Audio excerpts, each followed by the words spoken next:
ಬುರ್ಖಾ ಧಾರಣೆ ಕುರಿತು ವಿದ್ಯಾರ್ಥಿನಿ ವಿಡಿಯೋ ಪ್ರಕರಣಕ್ಕೆ ಸಂಬಂಧಪಟ್ಟ ಹಾಗೆ ಚಾಮರಾಜನಗರ ಡಿಡಿಪಿಐಗೆ ವರದಿಯನ್ನ ಸಲ್ಲಿಸಿದ್ದಾರೆ ಬಿಇಒ. ಶಾಲೆಯಲ್ಲಿ ಈ ವಿಡಿಯೋ ಮಾಡಿಲ್ಲ ಅಂತ ಹೇಳಿದ್ದಾರೆ ಡಿಡಿಪಿಐ ಅವರು. ಚಾಮರಾಜನಗರದ ಡಿಡಿಪಿಐಗೆ ಈಗಾಗಲೇ ಬಿಇಒ ವರದಿಯನ್ನ ಸಲ್ಲಿಕೆ ಮಾಡಿದ್ದಾರೆ. ವಿಡಿಯೋ ಎಲ್ಲಿ ಮಾಡಿರೋದು ಅನ್ನೋದರ ಬಗ್ಗೆ ಸ್ಪಷ್ಟತೆ ಇಲ್ಲ, ಹೆಚ್ಚಿನ ತನಿಖೆಯ ಅಗತ್ಯ ಇದೆ ಅಂತ ಹೇಳಿ ಡಿಡಿಪಿಐಗೆ ಇದೀಗ ಬಿಇಒ ವರದಿಯನ್ನ ಸಲ್ಲಿಸಿದ್ದಾರೆ. ನಿನ್ನೆ ಸಂಜೆ ವರದಿಯನ್ನ ಸಲ್ಲಿಸಿದ್ದಾರೆ ಅನ್ನುವ ಮಾಹಿತಿಯನ್ನ ಅಲ್ಲಿನ ಡಿಡಿಪಿಐ ಕೊಟ್ಟಿದ್ದಾರೆ. ನಿನ್ನೆ ಸಂಜೆಯ ವೇಳೆಗೆ ಆ ಒಂದು ವಿಚಾರಕ್ಕೆ ಸಂಬಂಧಪಟ್ಟ ಹಾಗೆ ತನಿಖೆಯನ್ನು ಮಾಡಿ ವರದಿಯನ್ನು ಸಲ್ಲಿಸೋದಕ್ಕೂ ಕೂಡ ಡಿಡಿಪಿಐ ಬಿಇಒಗೆ ಸೂಚನೆಯನ್ನು ಕೊಟ್ಟಿದ್ರು. ಈ ಹಿನ್ನೆಲೆಯಲ್ಲಿ ಈಗಾಗಲೇ ವರದಿಯನ್ನು ಸಲ್ಲಿಕೆ ಮಾಡಲಾಗಿದೆ.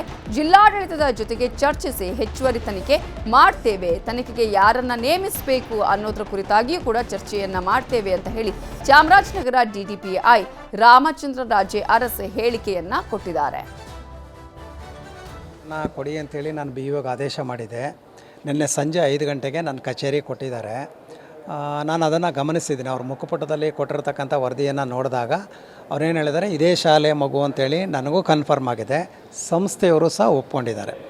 ಎರಡನೇದಾಗಿ ಯಾವಾಗ ಆಗಿದೆ ಮತ್ತು ಇದೇ ಶಾಲಾ ಆವರಣದಲ್ಲಾಗಿದೆಯಾ ಅನ್ನೋ ಪ್ರಶ್ನೆಗೆ ಸಂಸ್ಥೆಯ ಒಬ್ಬರು ಆಡಳಿತ ಟ್ರಸ್ಟ್ ಅವರು ಮತ್ತು ಒಬ್ಬರು ಮುಖ್ಯ ಶಿಕ್ಷಕರು ಲಿಖಿತವಾಗಿ ವರದಿಯನ್ನು ಕೊಟ್ಟಿದ್ದಾರೆ. ಇದು ನಮ್ಮ ಶಾಲೆಯಲ್ಲಿ ಆಗೇ ಇಲ್ಲ ಅಂತಕ್ಕಂಥ ಮಾತನ್ನು ಅವ್ರು ತಿಳಿಸಿದ್ದಾರೆ. ಅದನ್ನು ನಿಮಗೆ ಸಲ್ಲಿಸ್ತಾ ಇದ್ದೀನಿ. ಮತ್ತು ಇವೆಲ್ಲವನ್ನು ನೋಡಿದಾಗ ಇದರ ಹೆಚ್ಚಿನ ತನಿಖೆ ಅಗತ್ಯತೆ ಇದೆ ಅಂತೇಳಿ ಬಿಇಒ ಅವರು ನನಗೆ ವರದಿಯನ್ನು ನಿನ್ನೆ ಕೊಟ್ಟಿದ್ದಾರೆ.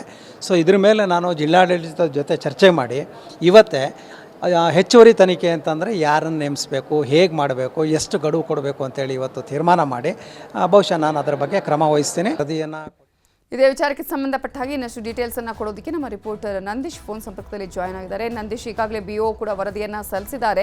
ಇದಕ್ಕೆ ಸಂಬಂಧಪಟ್ಟ ಹಾಗೆ ಈಗ ಹೆಚ್ಚುವರಿ ತನಿಖೆಗೆ ತಂಡಗಳನ್ನು ರಚನೆ ಮಾಡುವಂಥ ನಿಟ್ಟಿನಲ್ಲಿ ಏನೆಲ್ಲ ಕ್ರಮಗಳನ್ನು ಕೈಗೊಳ್ಳಲಾಗಿದೆ, ಆ ಶಾಲೆಯಲ್ಲಿ ಆಗಿಲ್ಲ ಅಂತ ಹೇಳಿದ್ರೆ ಎಲ್ಲಿ ಮಾಡಲಾಗಿದೆ ಅನ್ನೋದ್ರ ಬಗ್ಗೆ ವರದಿಯಲ್ಲಿ ಇದೆಯಾ?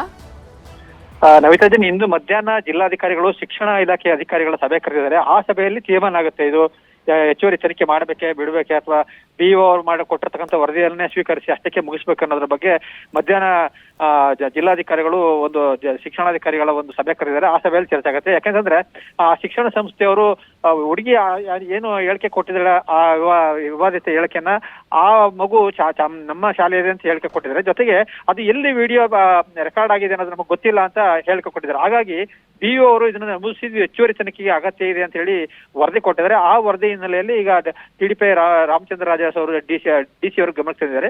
ಡಿಸಿ ಅವರು ಮತ್ತು ಡಿಸಿ, ಎಸ್ಪಿ ಮತ್ತು ಶಿಕ್ಷಣಾಧಿಕಾರಿಗಳು ಇಂದು ಮಧ್ಯಾಹ್ನ ಚರ್ಚೆ ಮಾಡಿ ಹೆಚ್ಚುವರಿ ತನಿಖೆಗೆ ತಂಡ ರಚನೆ ಮಾಡುವ ಸಾಧ್ಯತೆ ಕಂಡು ಬರ್ತಾ ಇದೆ. ನವಿತಾಜಿ, ಓಕೆ, ಥ್ಯಾಂಕ್ ಯು ನಂದೀಶ್ ಡೀಟೇಲ್ಸ್ಗೆ.